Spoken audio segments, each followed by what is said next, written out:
Returning to my Coin Lady channel, I am pleased to see you again.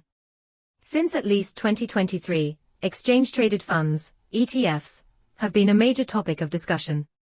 I mean, come on, we hear about exchange-traded funds, ETFs, practically annually since then, and the reason for that is that, ultimately, these ETFs have been hugely beneficial to the space. It gives us an easy way to reach Web 2.0 and TradFi, but it also lets us reach the next 100 million people, which is important, because many people still have doubts about crypto. These exchanges are still off-limits to them. These assets are off-limits to them.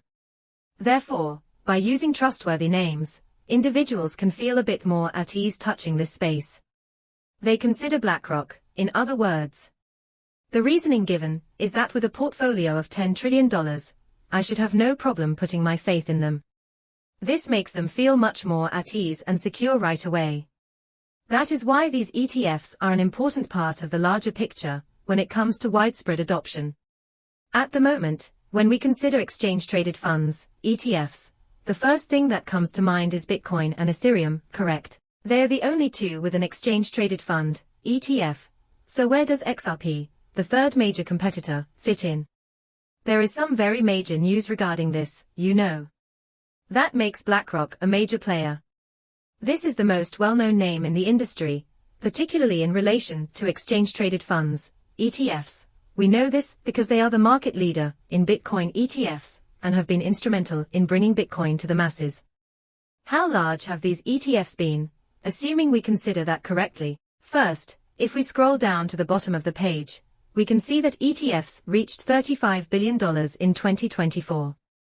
This is a big deal, since now we have big companies predicting that Bitcoin ETFs will achieve $70 billion this year.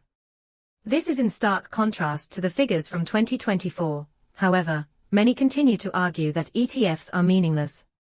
Nothing has changed with Bitcoin. Regardless of whether Bitcoin was going to skyrocket or not due to the bull run, they have propelled it above 100,000 and beyond. The impact these ETFs had on Bitcoin is too great to ignore. Considering the Bitcoin tracker at this very now, there are more than $117 billion associated with these ETFs. Even at the top, with over $50 billion, or about $7 billion, in assets under management, the 24-hour trading volume has surpassed $2 billion. It's mind-boggling to consider it. This is more than 5.88% of the whole market capitalization of Bitcoin, so yes, that is a significant amount. Wow, that's a lot of money. Consequently, these ETFs have played a vital role from the beginning, and they continue to do so now, both in terms of overall volume and the value associated with Bitcoin. I mean, on top of the exchange-traded funds, correct? Consider the value of the users as well as their volume. The fact that these major players are selling these ETFs is what has given Bitcoin its current legitimacy. So, what does XRP mean when we consider an XRP ETF? Yes, it does signify the same thing. What this means is that XRP is now officially sanctioned.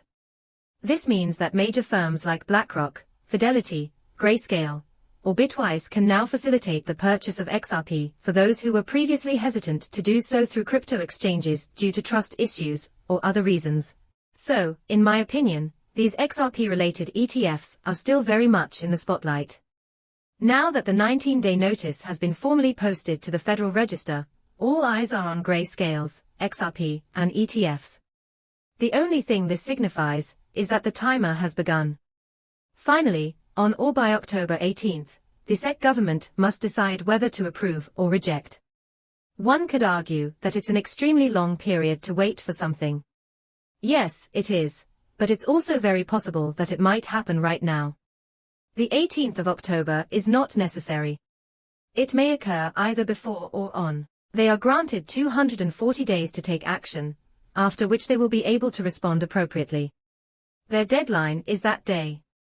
After that, they have 240 days to get it correctly, such as completing it by October 18th at the latest. The time is running out, but this is only the beginning, isn't it? Here we go again. I keep telling people not to look at this and think, oh well, we have to wait until, we have to wait from now until October 18th to see anything happen here, because, with all due respect, we know how long it took for the Bitcoin ETF to get approved, but when it came to the Bitcoin ETFs, the next phase happened very quickly. I disagree, it might happen right now. Tomorrow is a possible date. Next week is a possibility. We can schedule it for next month. These XRP ETFs are like a time bomb. They're about to detonate and send XRP soaring in the same manner that Bitcoin did. Although you may be thinking, well, nobody cared about the Ethereum ETF, consider this as the most important consideration. Alright, now that all these major institutions have entered the market, they are prepared to launch an XRP ETF. In this video, I will explain to you why they are prepared. The third largest cryptocurrency, however, is XRP. In the past, it has turned Ethereum on its head. In earlier episodes, I informed you all about the trading volume of XRP. That's right, in the past 30 days alone, it's been far over 100 billion. Realizing the market is ready to wake up in a big manner, along with these institutional players' knowledge of XRP's meteoric rise, makes getting these ETFs trading a no-brainer. Now, it's worth noting that the ETF approval rate did increase somewhat following this announcement, 81%, and it had been up 11% since December 31st. So, it seems like a lot of people are prepared for the approval of an XRP ETF. I am eagerly anticipating their approval. Your attention in seeing my video is greatly appreciated. When you're done, hit that subscribe button and let me know what you think.